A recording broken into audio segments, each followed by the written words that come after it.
nosso programa de hoje é alguém que eu tive o prazer de lançar para o Brasil por este programa. Um amigo muito grato, muito querido, que desenvolveu um trabalho que já era para estar em todas as livrarias deste país. Um trabalho de repercussão histórica para o cristianismo. É um trabalho que conseguiu mexer também com vários pastores e padres sensatos, pastores e padres que reviram os seus conceitos acerca de um dos livros mais conhecidos, mais utilizados pela humanidade. Aliás, não é um dos livros, é um conjunto de livros chamado Bíblia, que muitos chamam como Bíblia Sagrada. O Brasil inteiro se encantou com ele. Vários telespectadores, quando me encontram, falam: Malamar, o seu programa é tão importante para nós, que foi através dele que nós tomamos conhecimento dessa preciosidade chamado Severino Celestino da Silva. E é com muito prazer, gente, e com muita tristeza, porque eu não poderei nunca mais apresentá-lo, que eu, no dia de hoje, passo para o seu bom dia, o seu amigo, o meu amigo, Severino Celestino da Silva. Segundo o amigo Onofre, todo Severino é Bill. Então, bom dia, Bill.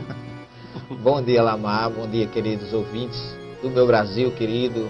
Amigos que nos têm acolhido por onde a gente passa.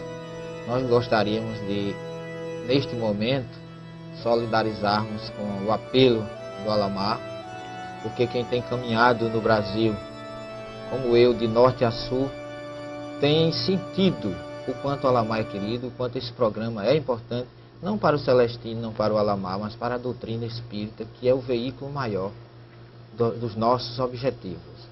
E a gente não deve esquecer do Sermão do Monte, onde Jesus diz nos seus belos ensinamentos, que a luz é para ser colocada sobre a mesa, sobre o velador, para que brilhe para todos, e não debaixo. E eu, pessoalmente, sou até suspeito para falar, também pelo carinho que eu tenho ao Lamar, mas em termos de doutrina, reflitamos que a luz precisa brilhar. E este programa é uma luz. E vamos pedir a Deus e aos amigos que aqui nos ouvem, para nós sensibilizarmos e solidarizarmos com esta causa tão justa e tão nobre para a doutrina. Meu bom dia a todos. O livro Analisando as Traduções Bíblicas, escrito pelo Celestino, ele vem comprovar erros e absurdos contidos na tradução, nas várias diversas traduções da Bíblia para o português.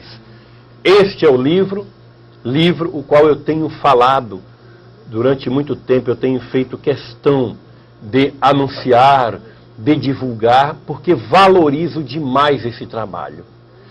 Este livro não é contra a Bíblia. É importante deixar claro isso para algumas pessoas menos racionais, daquelas que acham que tudo é Satanás, Satanás, Satanás. Aqueles adeptos da satanalogia, tudo é Satanás.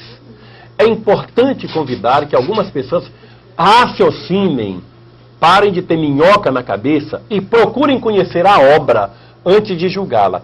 Ela não é contra a Bíblia, porque a Bíblia não é essas coisas que existem para o português. A Bíblia é um conjunto de livros de origem hebraica.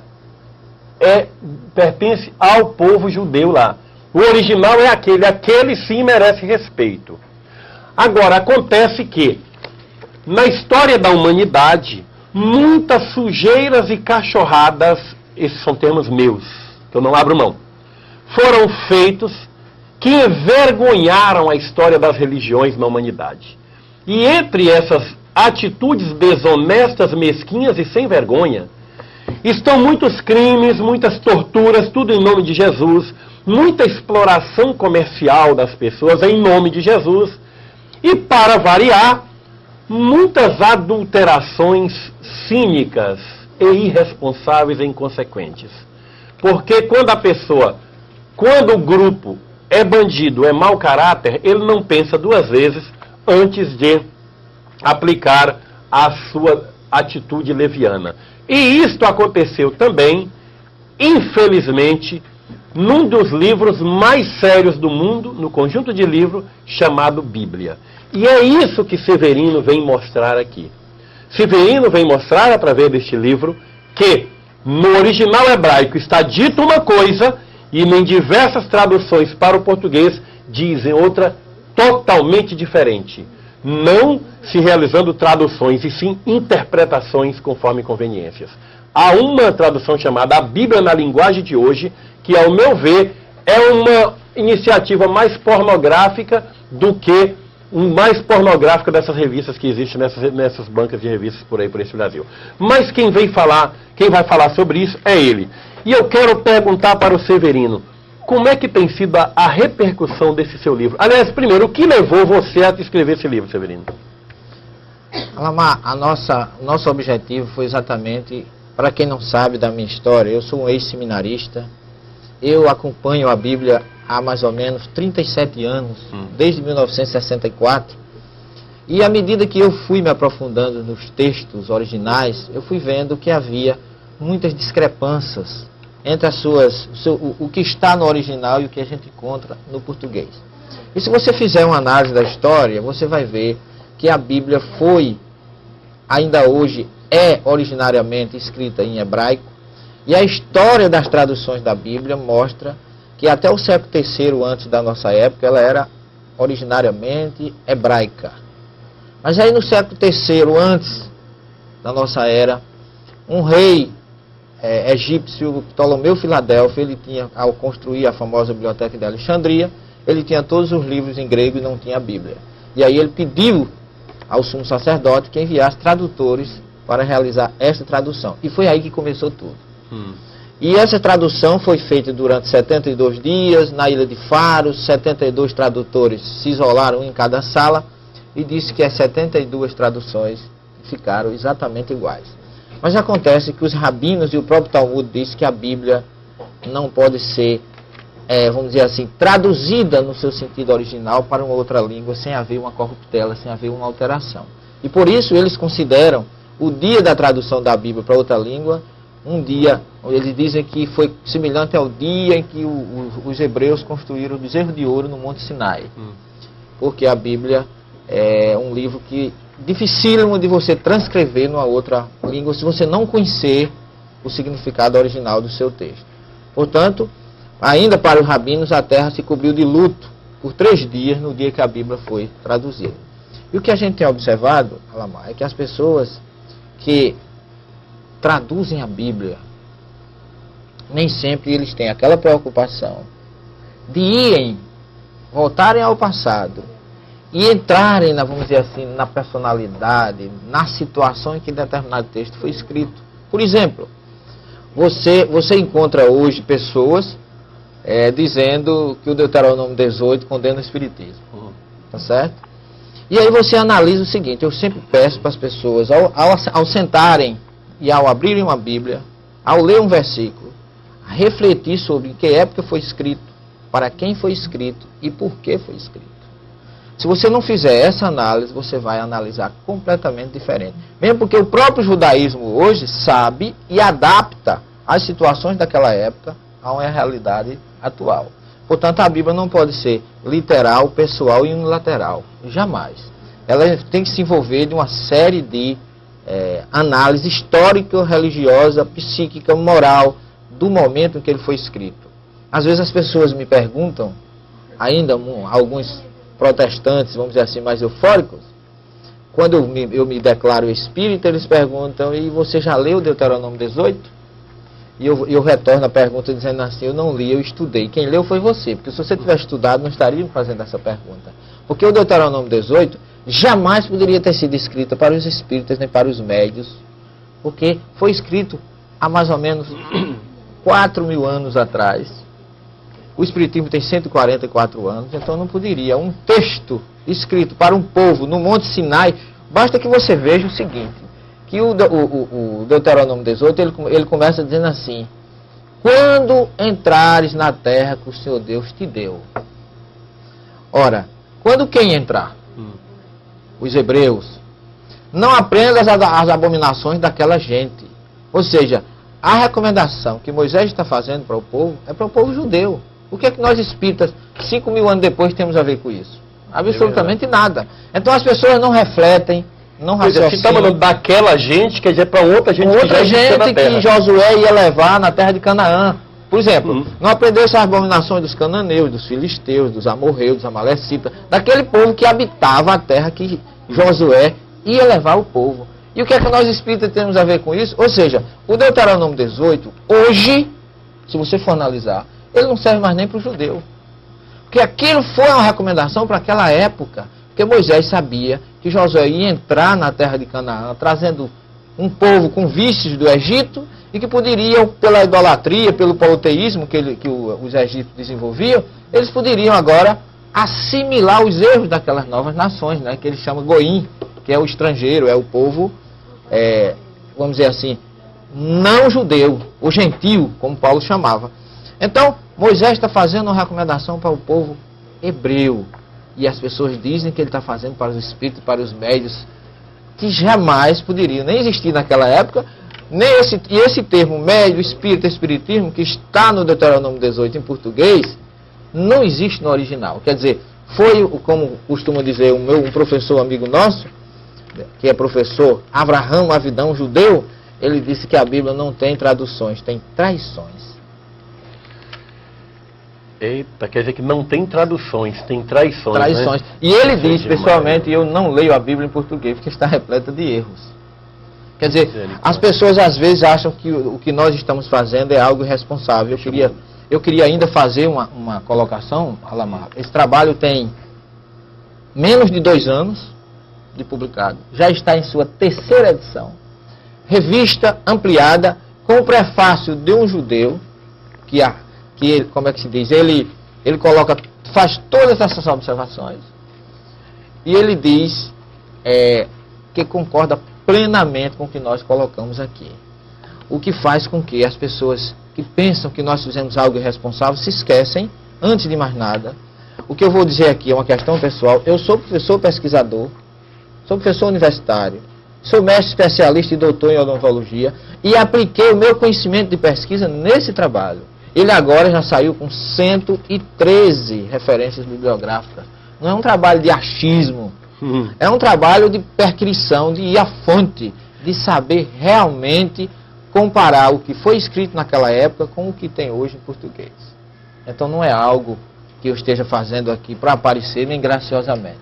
Então é importante deixar claro, esta é a 3ª edição do livro, já ampliada e revisada. Tem mais coisas aqui do que na tradução anterior. Inclusive já vai estar, a partir dessa semana, à disposição nos telefones aí do que está passando. Você pode pedir lá para o Mário Suriani, São Paulo. Tina, coloca o telefone do Mário Suriani aí. Pode pedir para... E ele está de plantão hoje.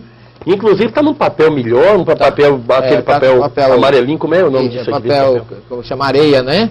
Nos Estados Unidos está usando muito esse papel. Diz que a impressão está muito boa, fica mais fácil de ler, está revisada. E está com o prefácio de um judeu, professor de hebraico, que comprova, corrobora e mostra todas as nossas ratificações, tudo aquilo que a gente descobriu nas traduções originais. Olha, para quem já assiste o Espiritismo via satélite há algum tempo, sabe o que eu tenho dito a respeito do livro. Mas tem muito telespectador novo que ocorre, que sempre que sintoniza o programa pela primeira vez. Deixa eu dar uma síntese de como é que o Severino fez esse livro.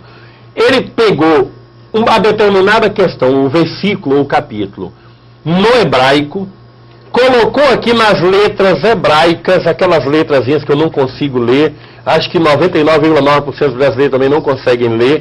Deixa eu pegar um trecho maior aqui para ver se a pata dá um close aqui nele. Naquelas letras hebraicas, vem aqui, pega essa câmera aqui, pata, dá um close aqui. Olha lá, ele botou nessas letras, aquelas que se lê de trás para frente, depois transliterou, olha que mostra e puxa bem aqui, vai lá, tá aí nas letras hebraicas, olha só como é que é o negócio, tá? Depois ele transliterou, explicou, deu uma aula do que significa cada palavra dessa no hebraico, cada palavra, e em seguida colocou a tradução correta, a tradução, não interpretação. E em muitos momentos, ele falou, agora veja o que diz a Bíblia das Testemunhas de Jeová sobre a mesma questão. A Bíblia da editora Ave Maria, acho que é Ave Maria, né? Da Igreja Católica. A Bíblia X, a Bíblia Y do português. Cada uma dizendo uma coisa diferente, o que se constitui uma falta de verdade, uma mentira, portanto. É dessa forma que está este livro, tá? E quero agradecer ao pastor Samuel, meu amigo, pelo carinho que tem demonstrado por mim. Eu queria que um dia o senhor viesse aqui, viu, pastor, dizer o que o senhor passou a achar a respeito, depois dessa Bíblia, desse livro traduzido. Então eu quero perguntar ao Severino Celestino a respeito de uma questão também que está meio atravessada aqui. Há um momento da Bíblia que Jesus dizem que foi Jesus que disse, que nem um tio, um J e um tio deve ser retirado da Bíblia. De Jesus falou um J e um tio. A gente sabe que o tio é aquele acentozinho assim que às vezes bota no ar. Ao meu ver, por exemplo, no inglês, por exemplo, não existe o tio.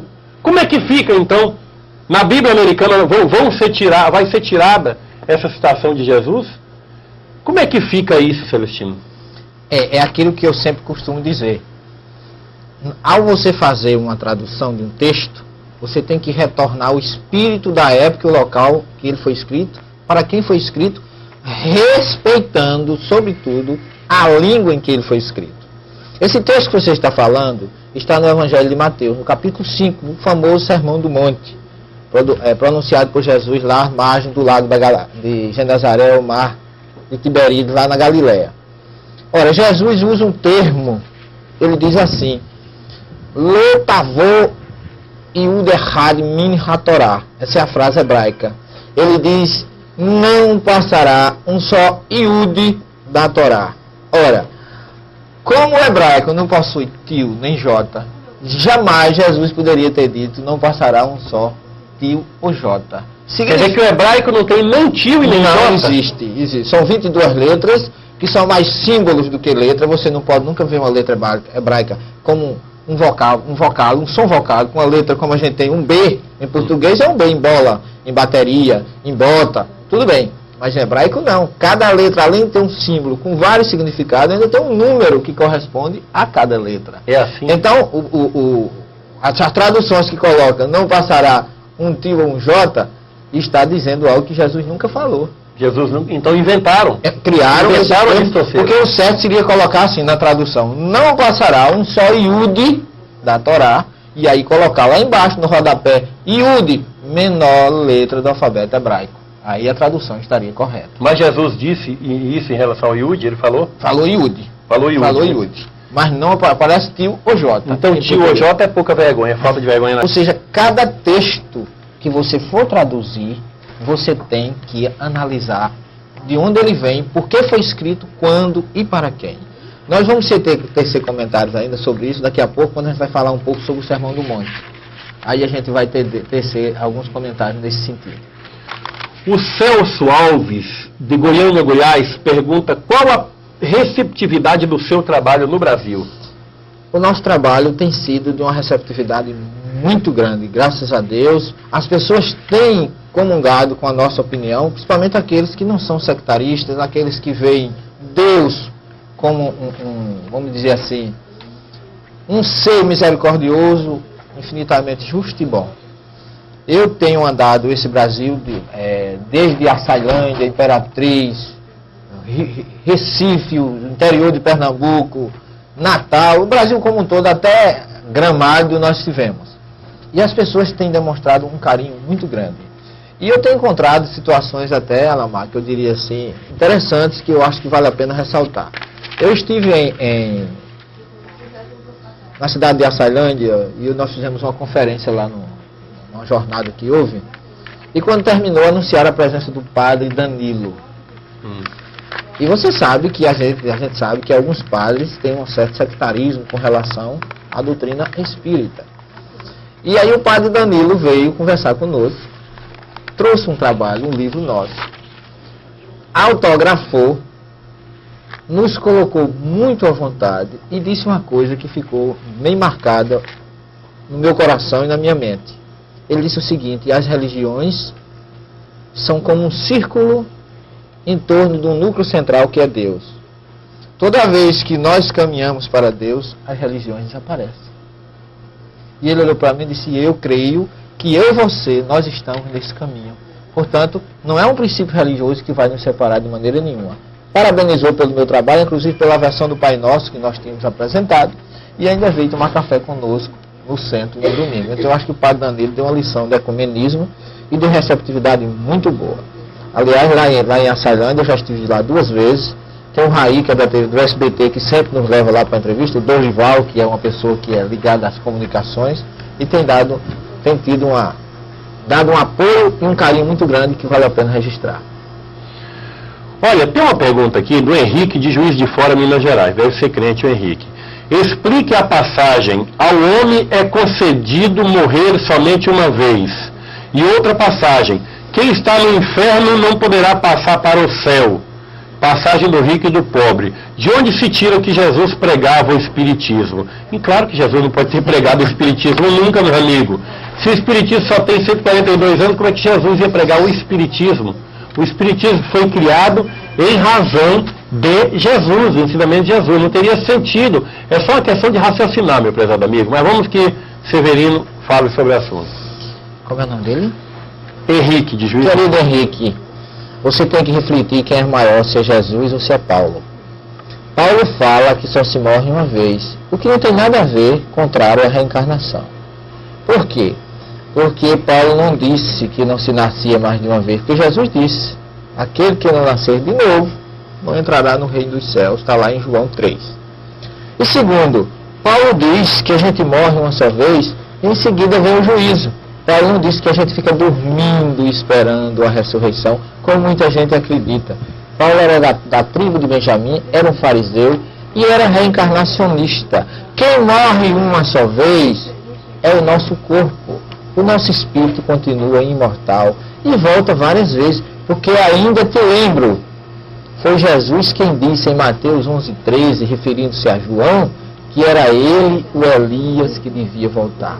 Se Jesus disse que João Batista era o Elias que devia voltar, e se Elias viveu lá no tempo dos reis, veja lá o 2º livro dos Reis, capítulo 17, Jesus está dizendo que o mesmo corpo que animou o espírito de Elias, o mesmo espírito que animou o corpo de Elias no passado, era o mesmo que estava animando o corpo de João no presente.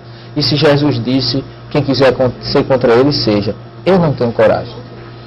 Aqui tem um Chico fazendo pergunta, é o Francisco de Lagoa Salgada, no Rio Grande do Norte. Ele diz o seguinte, fale sobre a volta do Cristo, o que o senhor entende. E ele coloca uma observação aqui. Eu era ateu, e o Espiritismo via satélite me fez crer em Deus. Muito obrigado, eu também agradeço pelo seu carinho, hein, Chico? Sobre a volta do Cristo. Existe essa colocação de que o Cristo vai voltar, que chama-se parousia, no termo latino, e que muita gente ainda espera que Jesus venha numa nuvem. Eu gostaria de lembrar essas pessoas que Jesus veio, deixou uma mensagem muito bonita e ainda deixou dito para nós cristãos que onde estivesse mais de um reunido em seu nome, aí ele estaria. Como podemos esperá-lo ainda de uma forma material? Procuremos primeiro viver o que ele já nos ensinou, que é o importante para nosso progresso espiritual. E se vocês analisarem, Jesus voltou no 3º dia, através da chamada ressurreição, que nada mais foi do que o seu perispírito que voltou. Jesus esteve com os discípulos várias vezes, segundo os evangelhos. Então ele já voltou para ratificar o que ele disse. Não esperemos mais uma volta dele, porque ele está entre nós. Se a gente esperar que ele vai voltar, a gente tem que dizer que ele nunca veio, ou que ele, se ele veio, não deixou mensagem suficiente para que nós possamos seguir e evoluir. Ah, Severino, olha aqui, os amigos de Campinas, os amigos da casinha, Dr. Celestino, que alegria revê-lo. Nós o esperamos em maio de 2002 para prosseguirmos com os nossos estudos. Olha lá que beleza, o pessoal gostou do seminário que você viu lá em Campinas, viu? Aquele pessoal de um carinho impressionante, né, Severino? Olha, eu, sinceramente, eu sempre que eu me lembro de vocês aí de Campinas, Esmeralda, e essa turminha que ela disse que, na verdade, é carinho dela, porque é uma turma excelente, batalhadora, dinâmica, dedicada. Esmeralda é um exemplo de vida para todos nós. Ela sabe por que eu estou dizendo isso. Ela nos deixa, ela tem, vamos dizer assim, a propriedade de viver o Evangelho com autenticidade. Meu abraço carinhoso a todos vocês aí de Campinas. e que espero que Deus me permita a alegria de voltar a estar com vocês no próximo ano, se Deus quiser. O meu amigo ator da Rede Globo, Carlos Vereza, o Carlinhos, um amor de criatura também, é um dos diretores do Centro Espírita Frei Luiz, no Rio de Janeiro. Carlinhos Vereza vai estar lá participando. Eu falei, Vereza, você tem que participar dos eventos espíritas, meu irmão. E ele vai estar em Campinas. De Dona Joselma, de Cataguases, acho que é Minas Gerais. O que você encontrou de mais gritante nesta sua pesquisa em termos de erros de tradução? Eu encontrei, Alamar, vamos dizer assim, no Salmo 19, por exemplo, o versículo 8, eu tenho citações no nosso trabalho de aproximadamente umas 9 Bíblias, dizendo quantas Bíblias? Umas 9, dizendo coisas diferentes sobre o mesmo versículo. O Salmo 19 fala sobre a Torá divina, o que ela faz com o nosso espírito, o que ela faz com a nossa alma. E você pode ver várias Bíblias que eu consultei. Por exemplo, uma diz, a lei do Senhor é perfeita, refrigera a alma. A outra diz, a lei do Senhor é perfeita, reconforta a alma. A outra diz, a lei do Senhor é perfeita. Por exemplo, a Bíblia de Jerusalém, que é a mais literal, ela diz, a lei de Yahvé é perfeita, faz a vida voltar. A Bíblia tradução ecumênica diz coisas totalmente diferentes. Como é que uma diz refrigera, outra diz restaura a alma, outra diz reconforta a alma, outra diz dá a vida, que é ecumênica, e outra diz faz a vida voltar. É uma verdadeira torre de Babel mesmo. E você observa que quando você vai ao texto original, está escrito lá, Torá, Teavé, Temimá, Mishbat, Nafesh. O que significa isso? Que diabo é isso? Significa que a palavra Torá é traduzida por lei. A maioria dos tradutores traduzem Torá por lei. O que é um assassinato do significado da palavra Torá? A palavra Torá em hebraico significa ensinamento, revelação divina. Quando você traduz por lei, lei é algo que limita, que aprisiona, enquanto ensinamento e revelação liberta. Então que, na verdade, o texto original está escrito o seguinte, a Torá de Yahvé é perfeita porque faz a alma ou espírito voltar. Na verdade, Davi está falando de sobre revelação. E não tem nem a Bíblia essa tradução lá. Nenhuma correta tem essa tradução correta. Como é que pode? Porque o verbo chuve, que é o verbo que ele fala, mishbat, chuve, é um verbo que significa regresso, retorno, volta. Essa colocação mostra como as pessoas tentam obnubilar ou esconder o verdadeiro significado do texto original na Bíblia. E quando, na verdade, o texto fala de reencarnação. Ainda temos uma outra passagem no Êxodo 20, versículos 5 e 6, onde trocaram a preposição, e a preposição ad, trocaram pela preposição até. Então, traduziram a ad, onde é al, em hebraico, e al significa sobre, na. Então significa o seguinte, que Deus sanciona o pecado dos pais, nos filhos dos filhos, na terceira e quarta geração. Essa é a tradução correta. Você chega lá e está dizendo, Deus castiga o pecado do pai dos filhos até a terceira e quarta geração. Olha, se ele traduz, se ele sanciona o pecado do pai do filho, até a terceira significa que o filho paga pelo pai. E está escrito em Ezequiel, onde ele diz assim, precisamos acabar este provérbio em Israel, onde diz que o filho chupa fruta verde, o pai chupa fruta verde, e o dentro dos filhos que desbotam. Não mais se deverá dizer esse provérbio em Israel, porque ninguém, nem o pai paga pelo filho, nem o filho paga pelo pai. Ezequiel lançou a responsabilidade individual. E nesse sentido, o texto original foi alterado. Então, o certo será, Deus sanciona o pecado do pai, nos filhos dos filhos, na terceira, na quarta, a partir da terceira geração. Por quê? Porque eu posso vir como filho do meu filho, eu posso ser meu neto, mas eu posso pagar como meu neto, porque fui eu que voltei a partir da terceira e não até. Observe que erro crasso, eu achei isso. Que muda todo o sentido, né? Completamente. Verdade. E isso você só encontra no original. Celestino, quem fala aqui agora é o Padre Celso. Li o seu livro, achei magistral. Principalmente quando você traduz o Salmo 23. E eu pergunto, o que te levou a traduzir o Salmo 23 nessa obra? O Salmo 23 é um salmo belíssimo, é um dos salmos mais que eu acho assim, me fascina na Bíblia. É um salmo escrito por Davi num momento de dificuldade. Davi fugia do rei Saul, estava passando por uma situação muito crítica e muito aflitiva. Então ele, ao se embrenhar no deserto, fugindo de Saul, ele empreende este salmo, que é um hino de confiança e de louvor a Deus. O Salmo 23, todos os verbos dele estão no plural. Está no futuro. São crenças que Davi apresenta numa misericórdia divina que viria com certeza para ele naquele momento de aflição. Quando ele diz, Yahvé Roi Lo Essar, ou seja, Deus é meu pastor, não me faltará. Ou seja, Ele estará comigo em todas as dificuldades. E ela na sequência, ele diz assim, em vez de pastagem, me faz descansar.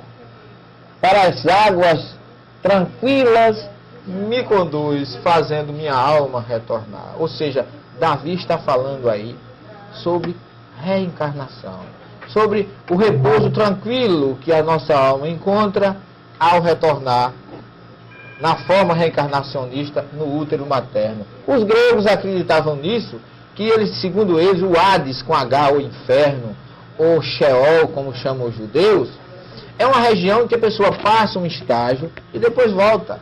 E os gregos diziam, justificando a metempsicose, que a nossa alma fica 1000 anos no Hades, depois se lava na água do Létis e volta. A água do esquecimento, que é o líquido amniótico, onde nós repousamos. E Davi fala ainda mais, sua misericórdia e benevolência me seguirão por todos os dias das minhas vidas. A palavra vida em hebraico está sempre no plural. Então, é um salmo que me fascina. Eu considero o salmo da esperança, o salmo da confiança, o salmo da certeza de que mesmo no vale da morte, como dizia Davi, a gente volta. É como Jesus falou a Nicodemos, não te admires de eu dizer que tu terás que nascer outra vez. Ou seja, o que não foi feito nesta existência poderá ser completado na próxima. Então, eu fiz questão, inclusive nessa terceira edição agora, de colocar a palavra Yahvé como Adonai, em homenagem aos nossos irmãos judeus, de onde nós temos recebido muito carinho e muita atenção. Em vez de Yahvé é meu pastor, eu coloquei Adonai é meu pastor. Vocês vão encontrar isso já na terceira edição. Mas é um salmo que me fascina, eu acho fantástico. Seguinte, Celestino, no fenômeno do bezerro de ouro, quem matou as 3.000 pessoas? Foi Moisés ou foi Deus? Isso está em Êxodo, capítulo 32, versículo de 28 a 35. Por favor, Celestino. Meu querido amigo, irmão, é o seguinte, aquilo que nós falamos no início, a gente tem que saber separar bem as coisas. A Bíblia nos fala que Yahvé recebe, ou seja, Deus é justiça, é misericórdia e é amor. Quem é justo, quem é misericordioso, quem é amor, não pune. Mas a justiça, ela ocorre para todos. Deus a criou para todos. Portanto, logicamente que não foi Deus que matou aquelas pessoas, que foi uma ordem de Moisés.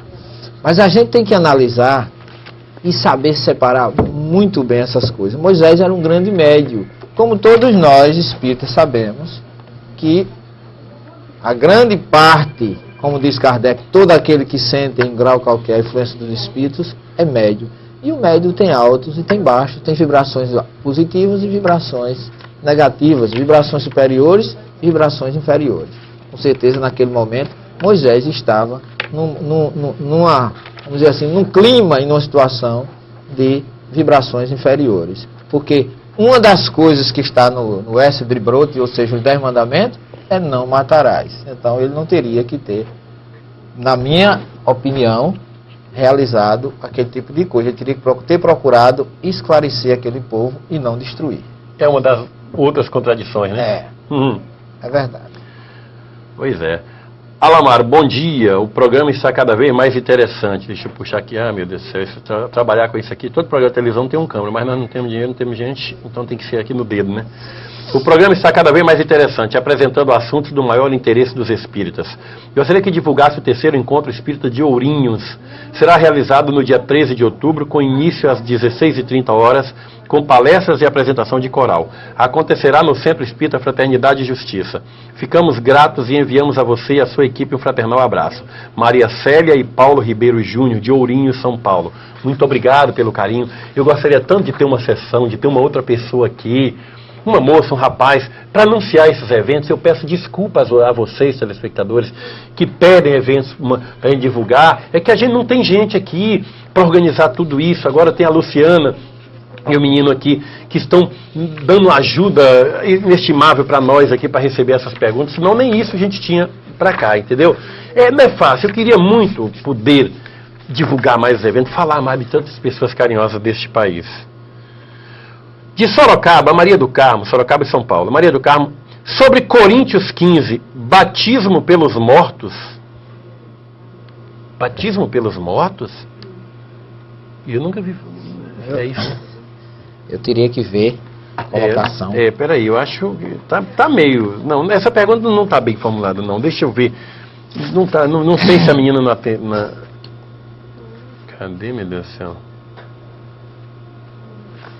Eita, meu Deus do céu. Olha aqui, deixa eu ver. Santa Bárbara do Oeste, Dionísio de São Paulo, Deodésio de São Paulo. Na Bíblia diz que Jesus fala: eu voltarei a todos os olhos e todos os olhos o verão.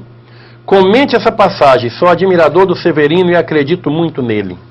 Nós já falamos praticamente nisso, que Jesus praticamente no seu retorno aos discípulos, lá quando ele entra por várias vezes em presença dos 12, ele foi visto, e a gente não deve, eu costumo dizer que a gente nunca deve buscar um Jesus homem, mas procurar a mensagem crística dele, procurar o Cristo, que a sua mensagem é inconfundível, a sua mensagem é o que é importante. Inclusive, às vezes, a gente se depara com situações até de uma certa forma, eu diria, cômicas.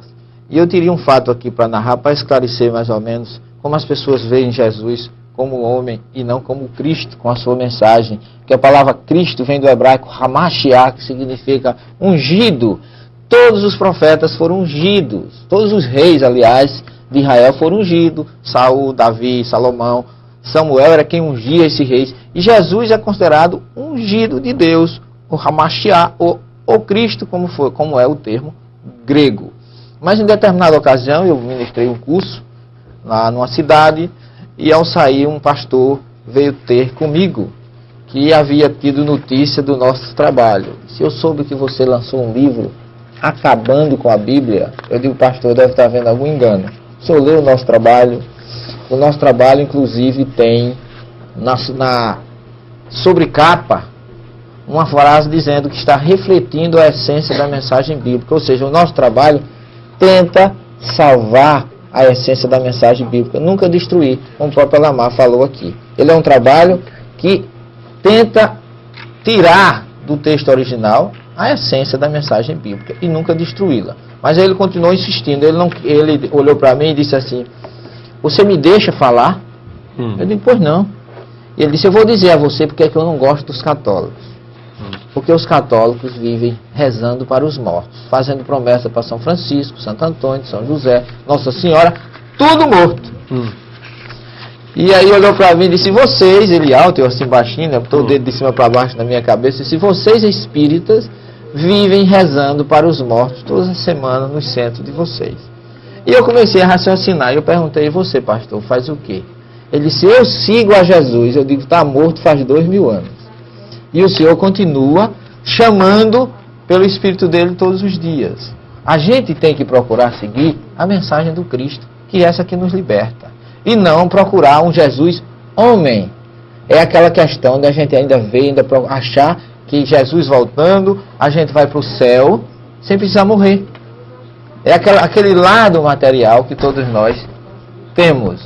Mas Paulo aos Coríntios, ele diz lá no capítulo 15, versículo 50, que nem a carne nem o sangue participa do reino dos céus. Ou seja, quem ressuscita, segundo Orígenes, interpretando a Paulo, é o nosso perispírito, ou o corpo espiritual, como Paulo fala. Então a gente deve buscar um Cristo, aliás, um Jesus Espírito, ou Cristo, que deixou essa mensagem fantástica que todos nós seguimos, e que seguindo, com certeza, atingiremos a perfeição e a evolução espiritual.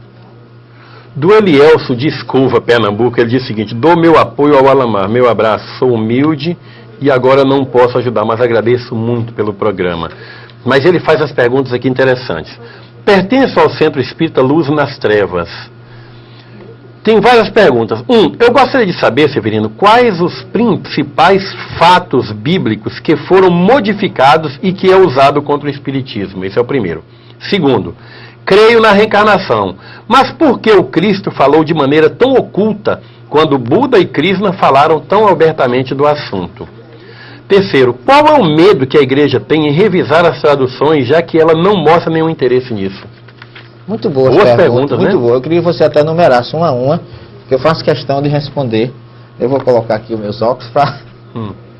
Primeiro, o que o Cristo fala... Primeiro, saber quais os principais textos bíblicos que foram modificados, que é usado contra o Espiritismo. Deuteronômio 18, que lá, meu querido irmão, existem as palavras espírita, médio, espiritismo, que não existe no original. Esse é que eu acho mais gritante. E outros textos, como fala em Êxodo, em Números, que eles dizem, as palavras dizem, não deixais viver um feiticeiro, e as pessoas traduzem, não deixais viver um espírita. Ou seja, onde é que espírita é sinônimo de feiticeiro, ou de necromante, ou de adivinho, que são esses os termos que Moisés proibiu ao povo lá no Monte Sinai, porque naquele período, os judeus que saíam do Egito estavam escravos ainda do politeísmo, da idolatria. Então eles procuravam realmente os feiticeiros, necromantes e adivinhos daquela época para coisas materiais. Não é exatamente o que Moisés proíbe ali, querido irmão. É exatamente Elielson. É exatamente o que Kardec nos orienta no Livro dos Médiuns, nas questões 274, 275, 276. Ele diz que a gente nunca deve se evocar um espírito, e quando isso for feito tem que ser com objetivo sério e benefício dos outros, não benefícios pessoais. E o próprio Kardec dá exemplo disso no Livro dos Espíritos, que tem 1018 questões e nenhuma pessoal. Kardec nunca perguntou por ninguém da família dele, e nunca perguntou nada que eu pudesse beneficiar. Eram perguntas neutras de interesse geral. Então é isso que a gente tem observado. Então, a Bíblia, principalmente o Velho Testamento, ou Primeira Aliança, que é impróprio a gente chamar de Velho Testamento, porque para o judeu ele está atualizadíssimo, não tem nada de velho. Então, foram feitas alterações gritantes nessas passagens, colocando que o espírita, o médio, é necromante, adivinho, feiticeiro, que essas são as palavras que tem lá no Deuteronômio, que é Ur, Nahash, Kosé, Kossamim, que são exatamente aquelas pessoas que faziam adivinhações pessoais, que não tem nada a ver com o espiritismo. Creio na reencarnação porque o Cristo falou de maneira tão oculta. Cristo não falou de maneira oculta, Cristo falou de maneira natural, querido. Você veja que quando perguntavam a ele perguntou, depois que em Cesareia de Filipe, ele pergunta aos seus discípulos, quem diz os homens que eu sou? E os discípulos respondem como se toda aquela geração acreditasse plenamente na reencarnação, ou vivesse um momento de uma crença geral. Ele diz assim, uns dizem que tu és Elias, Jeremias ou algum dos profetas. Ora, a resposta diz que todos acreditavam que Jesus podia ter sido qualquer um daqueles profetas que viveram no passado e que agora voltaram. Então Jesus nunca foi obscuro, pelo contrário, ele foi claríssimo quando ele disse que João Batista era o Elias que devia voltar. Isto porque, eu queria abrir um parênteses aqui, para dizer que no judaísmo, a reencarnação é uma crença corriqueira. O professor Abraham, lá do Rio de Janeiro, ele me diz uma coisa interessante. Eu perguntei a ele, por que é que vocês judeus acreditam tanto na reencarnação e não divulgam? Ele disse, porque quem precisa acreditar são vocês, nós temos certeza absoluta. E aquilo que é público e notório, que nós temos certeza, não precisa divulgar. Então, ele disse, e ainda deu mais uma aula para mim, ele disse, olha, a Bíblia tem 613 mandamentos, 613 mitzvot, que é o plural de mitzvah, que é mandamento em hebraico. Nós só poderemos ir a Deus quando tivermos vivido esses 613 mandamentos. Enquanto a gente não conseguir viver, a gente não vai para Deus. E é impossível viver 613 mandamentos numa só existência. Por isso que o judeu volta para completar até a realização dos 613 mandamentos. Volta num processo que ele chama de Guigul Neshamot, que em hebraico significa transmigração das almas, que vem da palavra Guigal, que significa rodas. É o mesmo princípio das rodas da vida ou reencarnações. Portanto, o judaísmo vê a reencarnação com muita naturalidade. Aqueles judeus ortodoxos de chapéu, capa preta, peote, que é aquele cabelinho atrás da orelha, todos eles são reencarnacionistas. Portanto, a reencarnação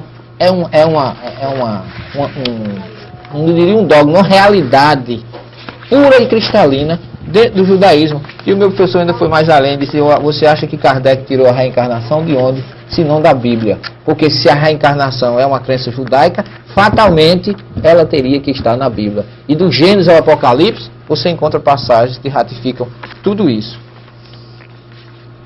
Qual o medo da igreja em revisar as traduções, já que ela não mostra nenhum interesse? Porque quando a igreja, você sabe que, eu não sei se eu não posso responder pela igreja, eu posso fazer uma análise do que eu tenho observado historicamente. O que você pode observar é que até o ano de 539, até o famoso Concílio de Constantinopla, segundo Concílio de Constantinopla, o cristianismo nascente acreditava na reencarnação e aceitava. Mas houve, naquele concílio, foi um concílio muito conturbado, o Papa não se fez presente, o Papa foi excomungado pelo rei, depois foi perdoado e voltou ao concílio. E aí foi colocado em votação a questão da reencarnação. Por quê? Porque se acreditar na reencarnação, a reencarnação mostra que quem constrói sua vida e sua salvação é você mesmo, você não precisa de intermediários. E a igreja, eu acho que politicamente, retirou, porque aí ela passou a ser então a intermediária entre o homem e Deus. Creio que seja por aí. Mas suas perguntas foram muito boas, meu querido Elielson. Muita paz para você. Diz o seguinte, eu assisti o seu seminário aqui em Campinas, você disse que foi a Israel, inclusive pesquisou lá, Severino. Fale um pouco sobre sua viagem a Israel, o objetivo da viagem, o que você descobriu nessa sua ida lá. Olha lá, mas é o seguinte, a nossa viagem a Israel, eu poderia dizer a você que ela teve um objetivo maior, que foi pesquisa. Eu fui... Você não foi lá buscar água do Rio Jordão para vender para o pessoal aqui como água milagrosa, não? Nem comprou óleo aqui barato do supermercado para dizer querido, que é ungido. Eu fiz questão de ir a Israel sozinho, ou seja, eu não fui com um grupo de turismo, não fui com um guia turista que quisesse me mostrar o que eles achavam que eu devia ver. Então eu peguei minha mulher e meu filho, comprei a passagem e fui a Israel, porque eu conheço um pouco da língua hebraica, me comunico com uma certa facilidade, e então eu peguei um avião aqui e fui até Israel. E o que eu descobri em Israel foi fantástico. Primeiro porque eu queria conversar, eu fiz um roteiro judaico e um roteiro cristão. No roteiro judaico eu descobri que o próprio país, a própria Israel, geograficamente falando, tem uma mensagem espiritual para nós. Você pega o mapa de Israel, você encontra lá em cima o Mar da Galileia, lá embaixo o Mar Morto. O Mar da Galileia recebe as fontes que vêm do Monte Hermon e aquelas fontes que ficam vizinho ao próprio lago e constitui aquela maravilha que é o Lago de Genezaré. E depois de receber tudo aquilo, ele distribui, formando o Rio Jordão, que constitui o Vale do Jordão, que é a riqueza maior daquele país. No entanto, o Rio Jordão desemboca no Mar Morto, e lá no Mar Morto não tem vida absolutamente nenhuma. E o que é que a gente pode deduzir disso? Que quem recebe e dá, como faz o Mar da Galileia, tem vida, é pungente, flores, peixes, tudo ali é maravilhoso. E aí eu me pergunto, por que é que Jesus escolheu viver no Mar da Galileia e não no Mar Morto? Alguma coisa muito importante tinha ali do ponto de vista físico, espiritual, geográfico e etc. Portanto, a primeira lição que Israel nos dá geograficamente é da questão do egoísmo e do desprendimento. O Mar da Galileia é desprendido, recebe todas as fontes e forma o Rio Jordão. Portanto, ele tem vida, peixes, flores, é uma abundância geral. O Mar Morto recebe tudo, não passa para ninguém. Então é morto em si. Não tem vida absolutamente nenhuma. Portanto, procuremos dar para poder a gente ter vida. Essa é a primeira lição. A segunda que eu observei é que Jesus nos deu uma lição maior de que a gente deve subir do ponto de vista espiritual. Como assim? Jesus foi batizado no Rio Jordão, depois ele sobe para o deserto da Judéia, depois ele sobe para a Galiléia. No mapa ele está subindo. E existe um princípio dentro do judaísmo chamado aliá, que significa subida. E Jesus, quando ele fala da parábola do bom samaritano, ele diz que um homem descia de Jerusalém a Jericó, o que significa que ele foi atacado por ladrões, porque ele ia descendo. Se ele fosse subindo, ele não teria sido atacado. Eu queria que nós víssemos, todo telespectador que está me ouvindo, refletisse sobre uma questão muito que eu gosto sempre de lembrar. Jesus nunca deixou de ser judeu. Ele nasceu judeu, viveu judeu e morreu judeu. E como judeu, seus ensinamentos eram baseados no judaísmo, que ele mesmo disse que não veio destruir a Torá nem os profetas. Ele veio ratificar, aperfeiçoar e melhorar o entendimento. Ele foi contra a burocracia, a hipocrisia de algumas seitas judaicas, como fariseus, escribas, etc, etc. Mas veja bem, então o que eu quero chegar é que o princípio da subida no judaísmo é muito forte. Ela vem, por exemplo, da leitura da Torá que é feita na sinagoga. No meio da sinagoga fica um tablado de madeira alto, que é onde se lê a Torá. Chama-se Bimá. Todo mundo que vai ler a Torá sobe a Torá, sobe a Deus.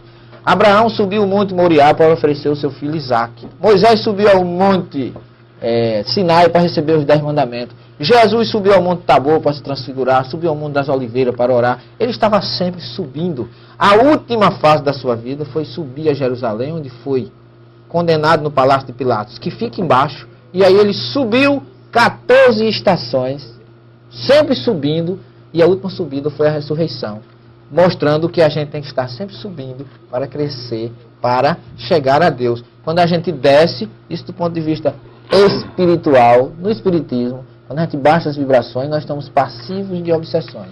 Então Jesus nos ensinou a subir sempre para Deus. Você sobe em vibrações, você sintoniza com entidades superiores e você cresce.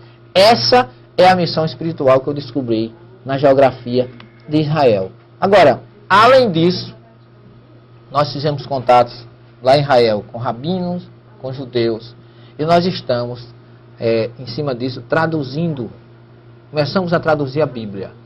Logo, logo, o primeiro livro da Bíblia, o Gênesis, estará, se Deus quiser, porque eu estou juntamente com o judeu Gabi, e agora eu conheci mais, através do Alamar, um grande conhecedor da Cabalá judaica, que é o Erwin von Rommel, lá de Belém do Pará. Batemos um papo por telefone, inclusive eu mando o meu abraço para ele, e que ele também vai nos ajudar muito nesse trabalho. Uma cultura extraordinária. Uma cultura, e conhece judaica. A Cabalá judaica, que todo mundo chama Cabala, mas a palavra é Cabalá, que vem do verbo lekabel, que significa receber, recebimento do alto, para entender a Bíblia, entender a mensagem divina.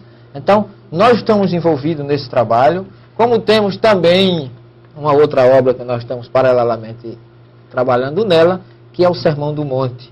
Que o Sermão do Monte, meus irmãos, infelizmente, a mensagem dele chegou toda truncada para nós. As famosas bem-aventuranças, todo mundo conhece o Sermão do Monte como bem-aventurança, só para mexer um pouquinho com a cabeça de vocês, Jesus não chamou aquele povo de bem-aventurado. Não chamou. E eu queria justificar. Não, eu queria justificar. Uai. Eu queria chamar agora o seu raciocínio, a sua reflexão para aquilo que eu já falei anteriormente. Toda vez que a gente for ler um texto da Bíblia, vamos nos colocar na situação em que ele foi escrito. Tá certo? O que era que estava acontecendo? Leia o capítulo 4 de Mateus, que antecede o Sermão do Monte, que você vai ver, multidões já o seguiam, é o que diz praticamente o último versículo do capítulo 4. Porque Jesus era um taumaturgo, fazia milagre, aconselhava, ensinava, mas Jesus nasceu numa época de turbulência em Israel. Naquela época chamava-se Palestina, a gente sabe disso. O que é que acontece? Naquela época existia, Alamar, no judaísmo, você sabe que o jugo era todo romano, quem mandava em Israel naquela época já era o romano, e o romano tinha um ditado que dizia assim, mais vale um asno do que 7 judeus. Ou seja, o judeu não tinha absolutamente valor nenhum. os judeus eram presos, levados para as galés, açoitados, eram crucificados, eram mortos. O homem, principalmente judeu, não tinha valor nenhum pela imposição do jugo romano naquela época. E quando Jesus chega, ele teve a sua infância, ele cresceu conhecendo tudo isso, sabendo de todas essas dificuldades. Quando Jesus chega a Israel, já fazia 67 anos que o romano mandava ali. Então o que acontece? Jesus encontra um povo órfão, viúvas, pessoas que estavam em dificuldades, pessoas sofridas.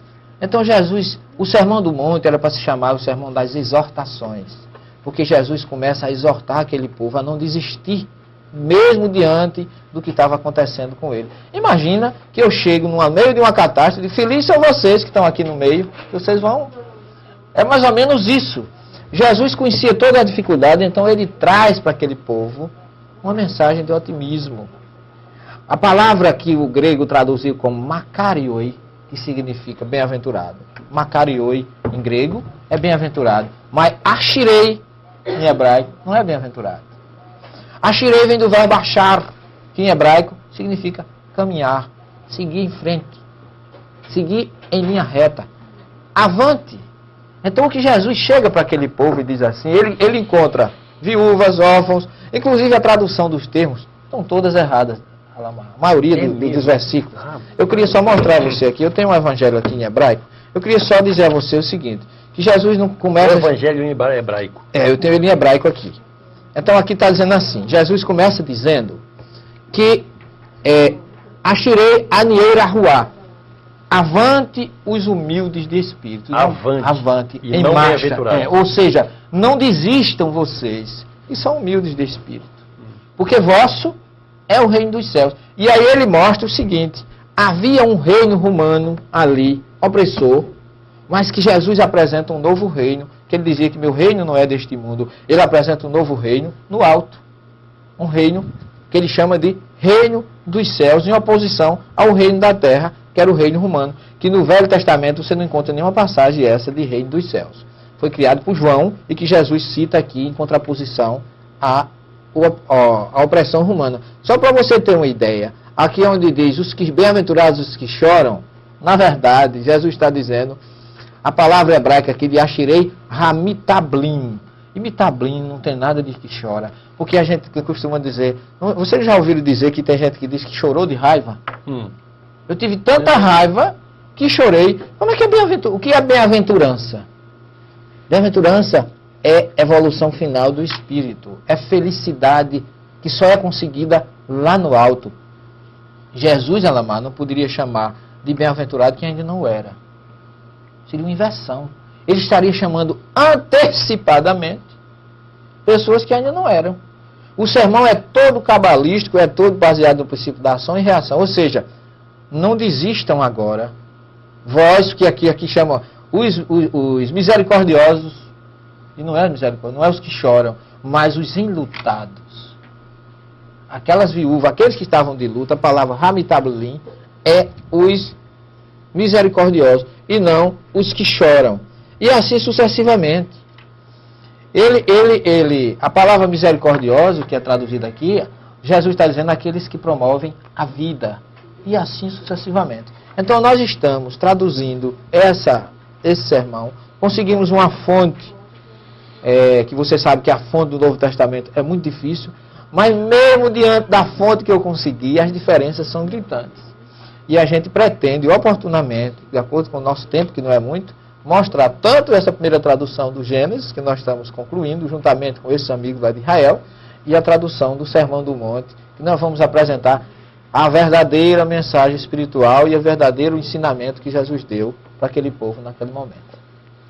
É impressionante. Agora, gente, veja só, agora um programa desse teria que sair do ar. Podendo ter uma cultura de um homem desse aqui, não é porque é meu amigo, eu gosto dele, não, mas, poxa, o Brasil inteiro está vendo, gente. Nós estamos recebendo aqui várias ligações de pastores concordando, pastores protestantes que estão de acordo com as colocações dele, porque tem muita gente sensata. No meio protestante tem gente maravilhosa, gente honesta, gente decente, padres ligando para cá, freiras ligando para cá, que estão... Gente, o livro de Severino, eu quero dizer para você, aí na sua cidade que tem algum movimento espírita, que não é conduzido por donos do movimento espírita, esse é que é o negócio. Severino Celestino tem um seminário extraordinário, que ele fala um dia inteiro, 2 dias se for preciso, sobre isso. É muita coisa que tem a dizer, o programa tá para sair, tá para terminar. O que, afinal de contas, qual a conclusão que você chegou com o seu trabalho? Bem, antes eu queria mandar um abraço para minha esposa, que está aniversariando, ontem aniversariou, para meus filhos, toda a minha família, para o Azamor Cisne da Tribuna Espírita de João Pessoa e o Bob Vaz da Tribuna Tambaú. Inclusive gostaria de estar aqui conosco, mas não teve condições. E agora nós gostaríamos de falar um pouquinho, Alamar, sobre a sua pergunta sobre a virgindade de Maria. O profeta Isaías fala de uma jovem mulher e não de uma virgem. Portanto, do ponto de vista médico-cientista, Maria foi virgem antes e não durante nem depois da sua gestação, porque a questão da virgindade é uma questão que envolve, do ponto de vista médico, a mulher só é considerada não virgem depois que tem contato com o homem. E Maria antes não teve, mas depois, com certeza, ela teve contato. Portanto, gostaríamos de agradecer a todos vocês pela presença, pela audiência, pelo carinho apresentado a todos nós. E pedir a Deus que abençoe cada um dos nossos ouvintes. E ainda lembrar nossos irmãos Maria Helena e Dr. Evilásio, lá de Imperatriz, no Maranhão. E todos aqueles que conosco estiveram neste programa. Pedir a Deus que abençoe a cada um. Que Deus, na sua infinita misericórdia, dê a cada um de vocês as luzes do compreendimento, as luzes do esclarecimento, para que vocês busquem o melhor.